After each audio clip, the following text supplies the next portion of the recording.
Nah, sebelum kita mengetahui lebih jauh mengenai peristiwa bencana alam banjir bandang yang terjadi di Sumatera Barat, tepatnya di Lembah Anai, perlu kita ketahui lebih dahulu mengenai pengertian dari bencana alam. Jadi, bencana alam adalah bencana yang diakibatkan oleh peristiwa ataupun serangkaian peristiwa yang disebabkan oleh alam. Peristiwa tersebut antara lain tanah longsor, gunung meletus, dan juga termasuk banjir bandang. Banjir bandang adalah jenis banjir yang terjadi secara tiba-tiba dengan aliran air yang sangat deras dan volume yang besar. Banjir ini seringkali disebabkan oleh hujan deras yang berlangsung cukup singkat sehingga menyebabkan sungai, saluran air, dan waduk meluap. Selain itu, banjir bandang juga dapat terjadi akibat longsor atau reruntuhan bendungan. Karena kecepatan dan kekuatannya, banjir bandang sering membawa material seperti lumpur, batu, dan puing-puing yang bisa merusak infrastruktur, menghancurkan bangunan, dan mengancam nyawa manusia.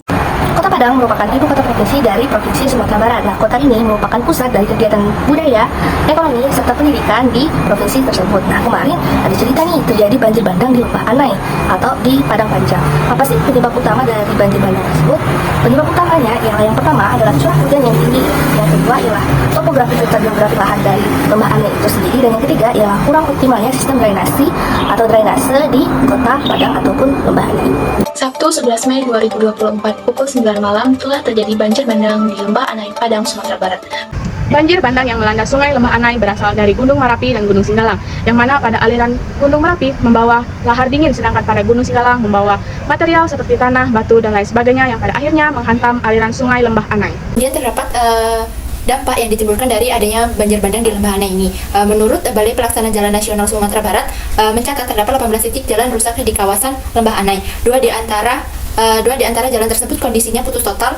Rusaknya beberapa jalan tersebut diakibatkan adanya banjir bandang dan longsor yang terjadi di Lembah Anai, Tanah Datar, Sumatera Barat pada Sabtu 11 Mei 2024. Jadi menurut pengurus LPBI PBNU ada 3 mitigasi yang bisa dilakukan, yaitu yang pertama mitigasi jangka pendek. Jadi pemerintah melalui BMKG itu harus mengumumkan perakiraan cuaca terutama di kawasan puncak Gunung Merapi, kemudian melakukan pemantauan secara rutin oleh pemerintah dan masyarakat serta penerbitan peringatan dini jika diperlukan. Untuk jangka menengah dan panjang diperlukan pembaruan peta kawasan terdampak aliran lahar dan pengerukan sedimentasi secara berkala sungai-sungai yang berpotensi menjadi jalur aliran lahar. Selain itu pemerintah juga harus secara bersama seluruh stakeholder juga harus melakukan penataan ulang kawasan pemukiman di daerah yang berpotensi terdampak banjir lahar dan memperkuat koordinasi antar pihak untuk mengurangi resiko bencana.